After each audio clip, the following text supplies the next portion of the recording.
To stay or to go? That is the burning question on Capitol Hill, and Senate Republicans are not on the same page about it. Not only is it the final week before recess, but it's also the final week the GOP has to pass the Save America Act, or they can kiss it goodbye for the midterms. It's now or bust, and it's looking a lot like a bust. I am willing to, in any way possible, get that across the finish line if there is a path to do it. But there are two realities and two facts you have to deal with. And the first is there are no Democrats who are going to vote for this. The second thing is we are not getting rid of the legislative filibuster. The votes aren't there to do that. I've made it abundantly clear many, many times. A growing group of Republican senators are all game to skip vacay entirely and stay in that swamp for the foreseeable future. Senators will stall and restall and cuss and spit, and we need one more meeting. I can't tell you how many meetings I've been in the last 6 months that should have been an email, that could have been an email. Gotta vote. And we need to vote right now. And if there is a motion made on this floor to have us remain here until we get our work done, I'm going to vote yes. That work includes voting on voter ID, even if the math ain't mathin'. Republicans say put Democrats on the record voting against it, and then go home and put them on blast.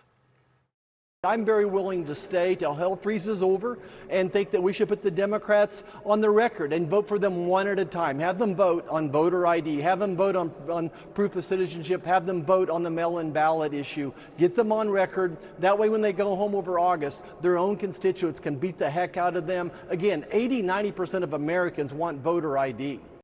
In fact, there are quite a few hot topics Republican senators can spotlight during their summer breaks, and it looks like the economy should be on top of that list. For the first time in a decade, Democrats are eking out Republicans when it comes to who Americans trust more on the economy, according to a new Reuters Ipsos poll. And Fox News polling paints a similar picture, with Democrats seen as favorable by 9 points and 10 points when it comes to inflation and prices. Joining us now, Indiana Senator Jim Banks. Welcome, Senator.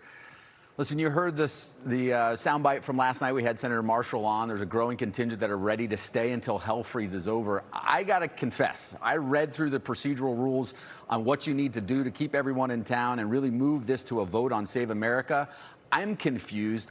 Does staying really just become a gesture at that point, or is there really a path to passage if they skip the vacation? Well, we're scheduled to wrap up on Thursday or Friday this week for the so-called August recess. The House is recessed already they left town a couple of weeks ago, so their recess started a long time ago. But we have a full plate in the Senate. Later tonight, we're going to pass the next step for the CR to avoid a government shutdown. We have bills like the crypto bill, a big piece of President Trump's legacy on that front, a bill to save college sports. And then we have this big reconciliation bill, Reconciliation 3.0, which the House passed over to us. That includes the Save America Act. So we have an opportunity, after the House has passed the Save America Act 5 separate times over to the Senate, we have an opportunity in the Senate to pass the Save America Act with the reconciliation bill that also includes a historic investment in our national defense to support our troops, to support our warfighters, and to help our military and America's economy win this AI race that's so fundamental to protecting America's sovereignty for the next generation and generations to come. So we have a lot to do in the Senate. Count me in the list of a growing number of senators who are willing to stick around here all August long to get all of that done if that's what it takes. But I don't think that's what it takes. I think we can pass all of these bills this week and get out of town and go back home to Indiana and other states and tell our story about what Republicans are doing, what we've accomplished, and what these radical, crazy Democrats are standing up for, like open borders and a lot of the crazy policies that these Democrats stand for. And if we go do that, we're going to win big in the midterm November election. Senator, it's a long list and a lofty list, and I hope that you can pass all of these agenda items quickly, but some of the frustration with watching this process is that Republicans in the Senate don't always seem on the same page. My concern is still that reconciliation bill that includes the Save America Act.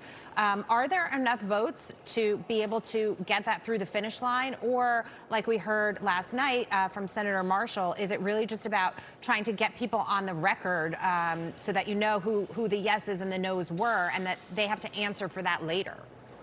Well, I think Senator Marshall is right. I mean, I came to the Senate to vote. I want to vote, and I want to vote on the Save America Act because I want Hoosiers to know that I stand with a vast majority of them and a vast majority of Americans who believe that voter ID is important and that illegal immigrants should never vote in American elections. I mean, that's a 80-20 or a 90-10 issue in America, and I want all Americans to know that Republicans are for that and Democrats are against it. So let's vote on it. But remember, the reconciliation process unlocks a 50-vote threshold rather than a 60-vote filibuster or cloture threshold. So 50 votes with Vice President J.D. Vance's tie-breaking vote, if necessary, could pass the historic investment and defense spending plus up to help us beat communist China, our biggest adversary, and also to replenish our munitions stockpiles so that we can keep up the heat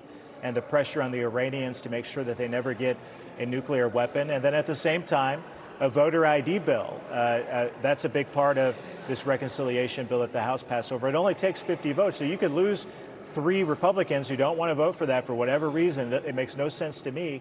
You can lose 3 Republican votes and still pass this reconciliation bill and send it to President Trump's desk to sign it. Senator, you brought it up earlier about AI. I want to switch gears to there. The White House earlier today welcomed representatives from OpenAI, Anthropic, Meta, and Google to discuss a voluntary framework for reviewing advanced models. Senator, you just held a hearing examining how AI is reshaping the workforce, and I give you credit. You're not coming at it from a jobs apocalypse perspective. You're coming at it from a how is this pro-business and how do we make sure employees and Americans are trained to embrace AI. I have a question for you on this framework, though. How does the government stay ahead of a technology that's so rapidly advancing? I mean, the executive order came down in June, and we've seen now in that time since the order so many changes in leadership. So how do you stay ahead of that innovation for regulatory purposes? The big key here is President Trump. He's a leader that understands that we have to win the AI race. We can't let the Chinese beat us, because if China beats us in this race, then they will control the next American century, and we can't let them do that. America has to win the race so that we can control our destiny, and that's what why this framework is so important, why the president's leadership has been so important. Just the national security threat of what comes next, and a lot of these models that are coming out of these AI labs that, the scenarios from AI that builds a weapon of mass destruction or a nuclear weapon or does something that could be devastating to America's national security. These AI companies have to work with President Trump and the federal government to make sure that something like that doesn't happen. And that's why the meeting today was so important and historic and shows President Trump's incredible leadership on the AI front to make sure that America wins this race, but we do it in a safe way that maintains America's national security. As far as what I've been focused on, we know that the AI is going to transform America's economy, but we wanted to transform it in a healthy way. And you talk about skilled trades and what this could mean for high school students and young people today, the kind of skills that they need to succeed in the AI economy. Those are the conversations that we're having on Capitol Hill that in often cases are bipartisan, substantive, and healthy. But what President Trump is focused on is the big picture to make sure that we win this, but win it in a way that doesn't destroy America. Well, we thank you for your efforts on that front, both for Americans and national security. Thank you for joining us, Senator Jim Banks. Thank you.